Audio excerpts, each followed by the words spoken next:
But anyway, I've had people calling me saying they go out to their mailbox and they find a little red dot or a little blue dot on their mailbox, and they wonder what the little red dot and blue dot is. Well, it's marking your mailbox by the government, so when foreign troops come in here on us after martial law, if you have a red dot on your mailbox, they take you out immediately and shoot you right in the head.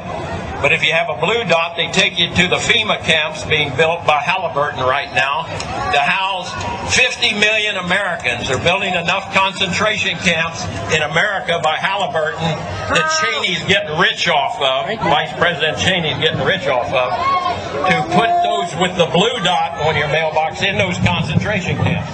Now, if you go out and you find a pink dot on your mailbox, that means that they believe you'll be a good slave and you're going to go along with the program and serve our international Antichrist masters.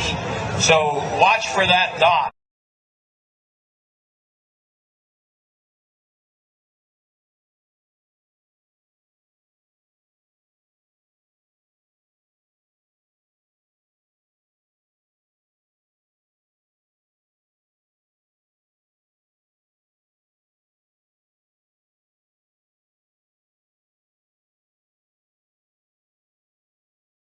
Listen to this, folks. I was pulled to the side road, which was a new cut gravel dirt road in front of a business, a builder supply business. And the right side of the road was filled with, which I thought was portable toilets. I never looked at them that close. Same in color, maybe black, but which was an odd color. And I asked him about the field of black boxes. What were they? Because I'd never seen anything like that. And his statement was that if he told me, I would be one of few people in Madison, Georgia that knew about them.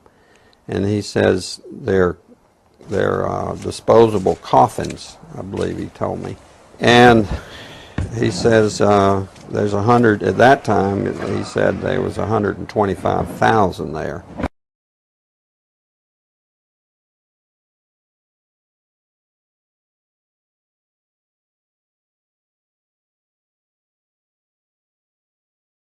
And the brother of the man that owns this field, that the government is leasing this field from to store these disposable coffins, this brother was given 3 years to set up temporary morgues around the country. An ad hoc legal approach for fighting terrorism.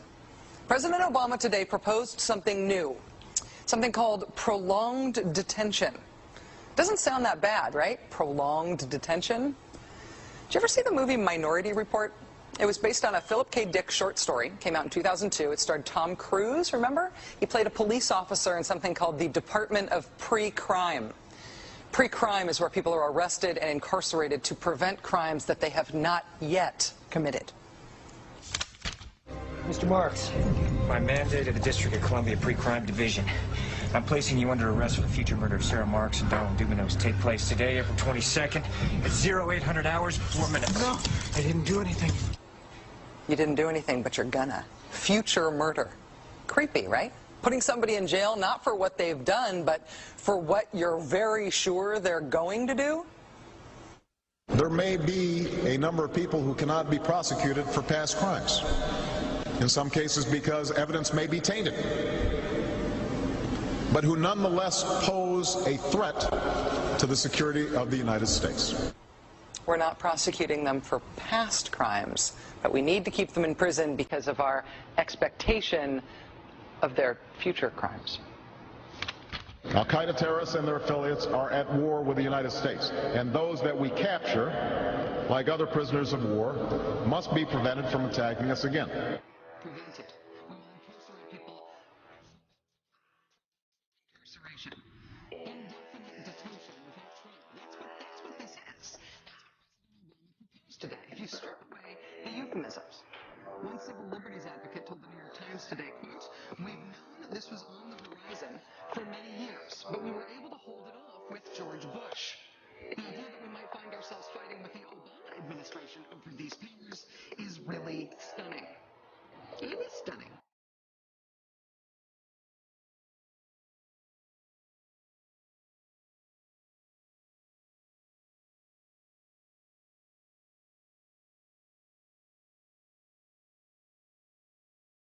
Have you heard that the Department of Homeland Security has purchased 1.6 billion rounds of ammunition last year?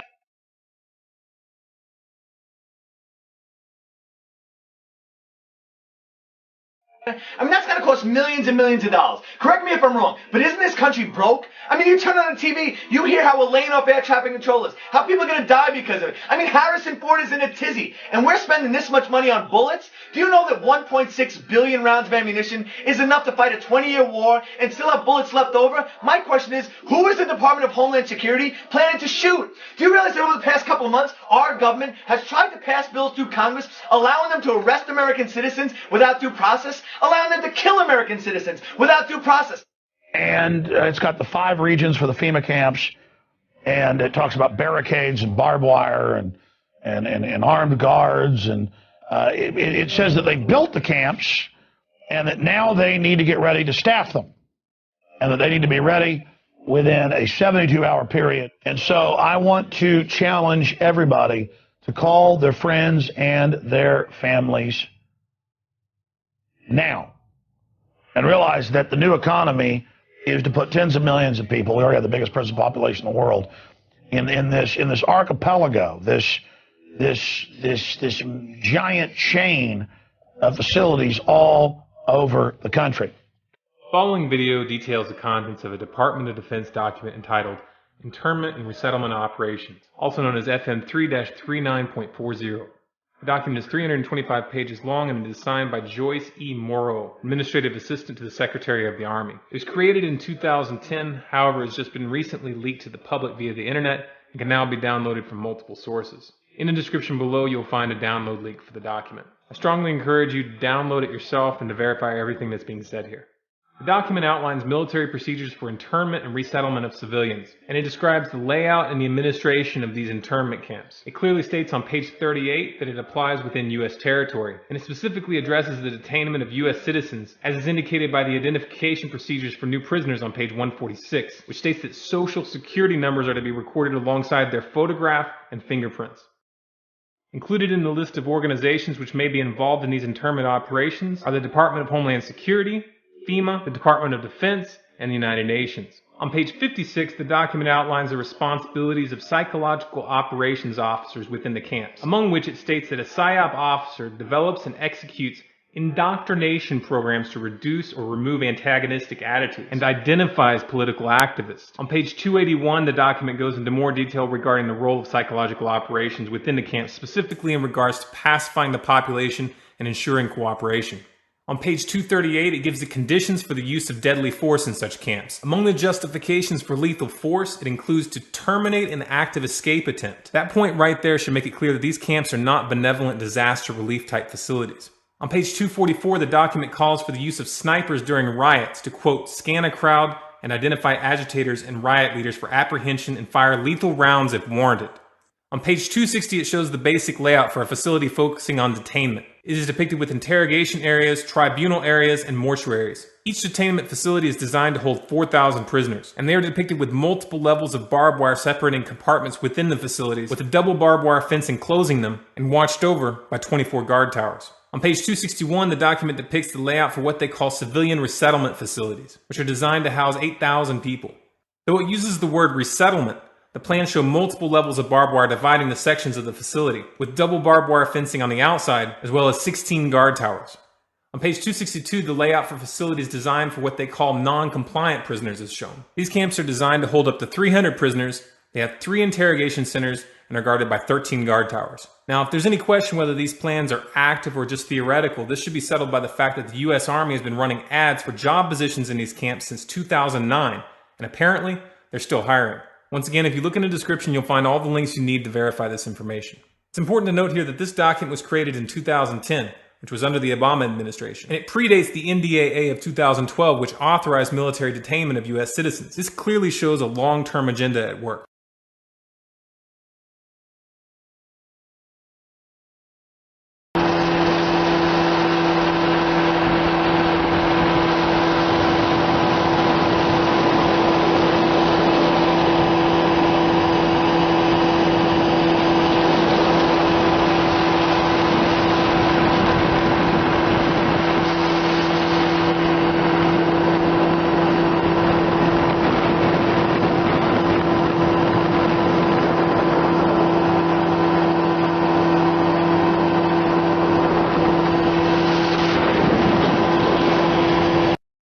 he's saying he's a military police, and he says, and we've been sent footage before by military police and others, so I want this footage of them in briefings openly talking about gun confiscations. Now, that's now in the manuals that they're training to quarantine cities and towns and confiscate guns. We've had Navy SEALs on confirming it.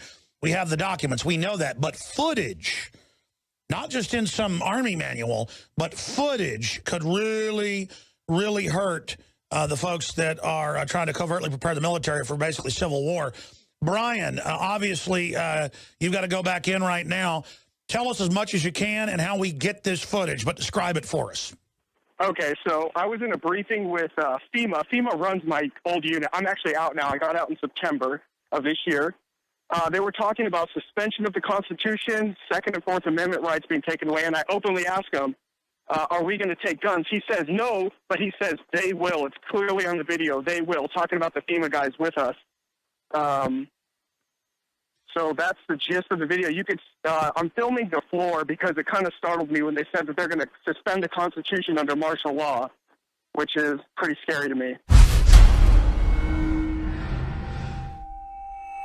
Essentially, yeah, we pretty much at that time, your Second Amendment, all your rights, First Amendment rights, pretty much everything is not that moment. Just interrupted. Yeah. So you said that martial law suspends their Second Amendment, so I'm not going to, but would you say we would take weapons from people? Yeah, that's what they do. Yeah.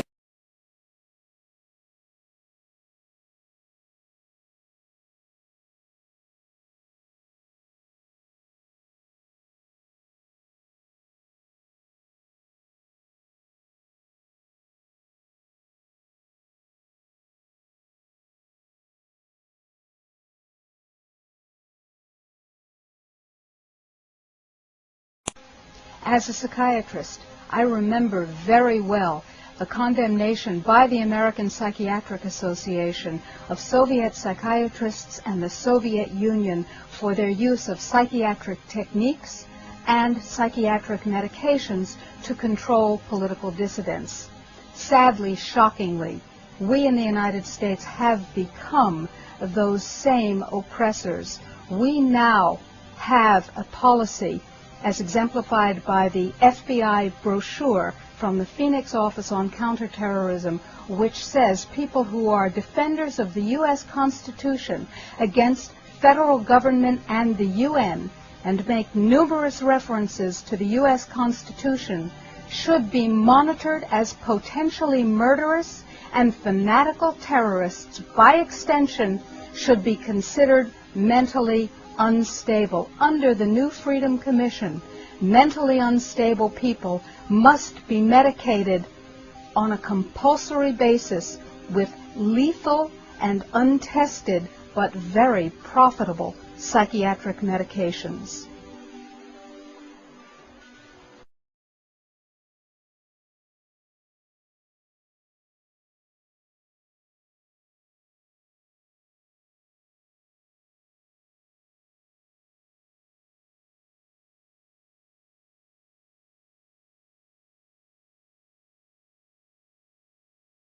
Department of Justice memo, which tells local police what should you be looking out for in kind of everyday terrorism prevention and terrorism watch activities. And one of the things that is considered a potential terrorist risk is individuals who harbor doubts about the official story regarding 9/11. The memo adds 9/11 official story skeptics to the growing list of targets.